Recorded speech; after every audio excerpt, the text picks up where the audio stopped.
Bismillahirrahmanirrahim. Assalamualaikum warahmatullahi wabarakatuh. Waalaikumsalam warahmatullahi wabarakatuh.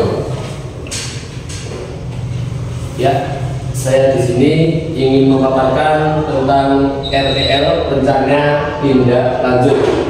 Ini program dari destinasi PJOK. Tapi sebelum mulai memaparkan seminar ini, kita berdoa dulu agar selalu diberi kesehatan dan diberi kelancaran. Berdoa mulai.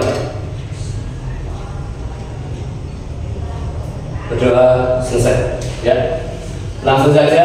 Saya di sini ingin memaparkan tentang rencana tindak lanjut. Kegiatan ini saya kasih nama Segar Tenang. Segar Tenang itu apa? Kenapa saya memilih Segar Tenang? Karena satu, sehat, bugar, terapkan permainan tradisional. Perkenalkan, ini Pak Beni. Ya. Lanjut saja, langsung. Kenapa saya mengambil ini?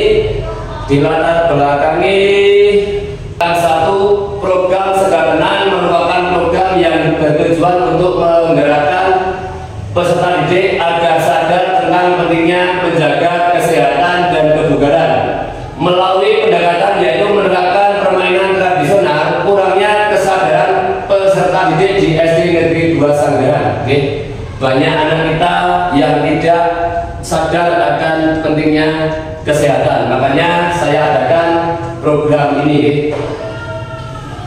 Melalui permainan tradisional, suara pilihan dan kepemilikan peserta didik, suara peserta didik diberikan kesempatan untuk menyampaikan pendapatnya mengenai kesehatan dan kebugaran yang penerapannya melalui permainan tradisional secara kelompok.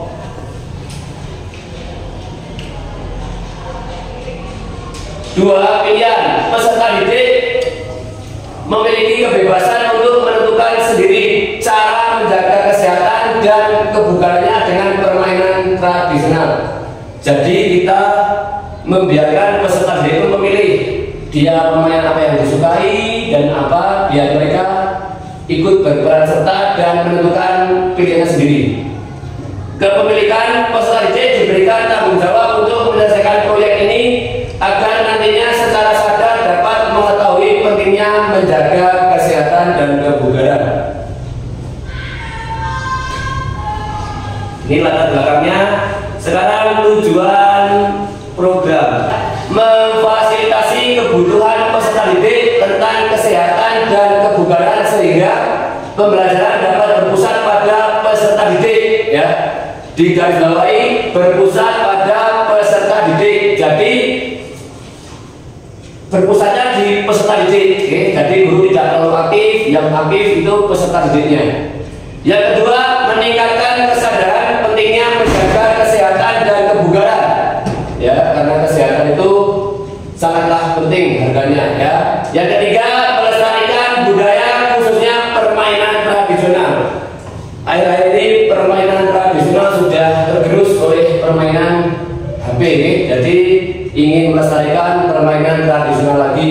Yang keempat, meningkatkan keaktifan dan partisipasi peserta didik melalui proyek. Ya. Jadi nanti saya bikin proyek yang mengerjakan pesertanya adalah semua peserta didik. Jadi guru itu cuma mengawasi saja. Lanjut, capaian langkah sudah, itu hasil sudah. Sekarang struktur program dan mitra dalam komunitas belajar. Program ini dilaksanakan untuk semua jenjang yang digarisbawahi kelas 4, 5, dan 6. Hal ini dilakukan agar program ini dapat berkelanjutan. Program ini dilaksanakan agar peserta didik mampu secara aktif terlibat bergerak dan mampu berkolaborasi untuk selalu menjaga kesehatan dan kebugarannya.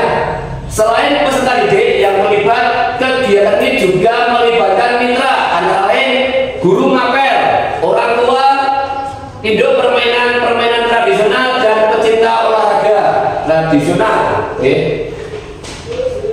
Pihak melalui modal program ini dilaksanakan dalam waktu 3 bulan yang dimulai insya Allah rencana 1 Januari 2025 dan selesai bulan Maret 2025. Dan pelaksanaannya berada di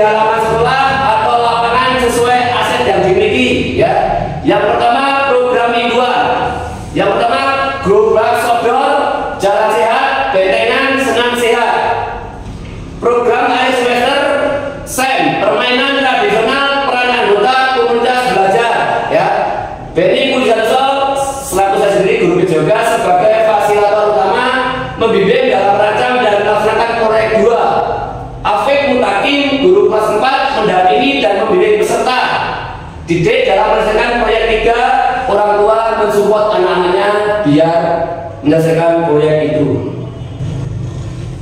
Kapasitas yang dimiliki, jadi kegiatan ini kenapa saya milih, karena saya ada ini. 1. Modal manusia, kepala sekolah yang energik, guru yang motivatif, peserta didik yang lumayan banyak, orang tua yang selalu mendukung, dan masyarakat kita yang sadar akan kesehatan. Yang kedua, modal fisik, lapangan sekolah kita luas, halaman sekolah juga luas, aula kelas 3 itu dibongkar jadi aula. Modal sosial, induk organisasi, sponsor pendukung. Modal budaya, melestarikan berbagai permainan tradisional. Modal finansial, dana bos dan bantuan sponsor. Oke, karena saya pilih itu ini. Yang pertama, kepala sekolah kita yang energik, guru-guru muda-muda, bisa dijak pelayan, peserta didik banyak pilihan, orang tua yang lumayan sumber daya manusia yang bagus, masyarakat yang sadar akan kesehatan, lapangan sekolah yang luas, halaman sekolah yang luas juga dan aman. Terus satu lagi, rencana evaluasi secara menyeluruh datang pada setiap minggunya atau akhir tahun pelajaran, apa yang sudah baik dan apa yang harus ditingkatkan melihat dari umpan balik peserta didik dan orang tua. Metode pengumpulan data adalah 1. Disurvei, oh bocahnya menang belum ya dievaluasi. 2.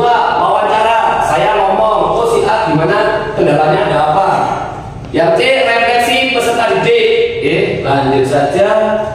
Ini yang terakhir, kemungkinan tantangan. Nah, semua itu ada tantangannya. Yang pertama cuaca, karena cuaca sekarang lagi musim hujan. Ketika terjadi cuaca buruk, kegiatan dapat ditunda dan kemungkinan dilanjutkan besok atau minggu selanjutnya.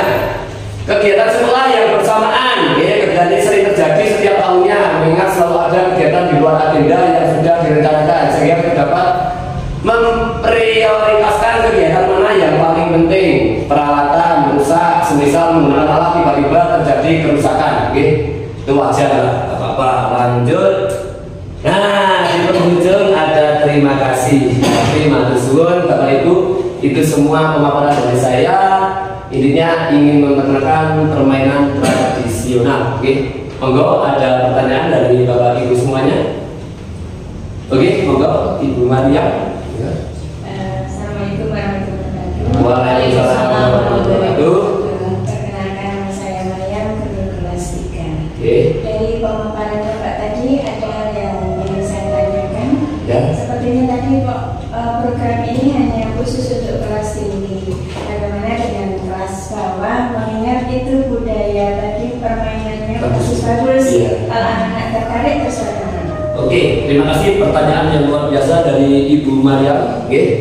Itu benar. Kenapa kok hanya kelas besar? Karena menurut kalau kelas 1, 2, 3 itu masih kecil. Kalau kita biarkan kasih tanggung jawab, misal bocah ini belum bisa dan ini gerakannya juga harus koordinasi berkelompok gitu Bu. Jadi kalau anak kecil dikasih tanggung jawab itu kayaknya belum bisa untuk mengatur iki dari wasit, iki dari pemain itu belum bisa. Jadi saya kenapa pilih kelas besar yaitu karena sudah bisa diajak kerjasama, bisa bertanggung jawab juga. Betul nggih? Ada pertanyaan lagi? Ampun? Oh iya. Oke, terima kasih Bapak Ibu semuanya. Guru-guru SD 2 Negeri Sanggan yang luar biasa, saya terima kasih dan saya cukup sekian. Wassalamualaikum warahmatullahi wabarakatuh.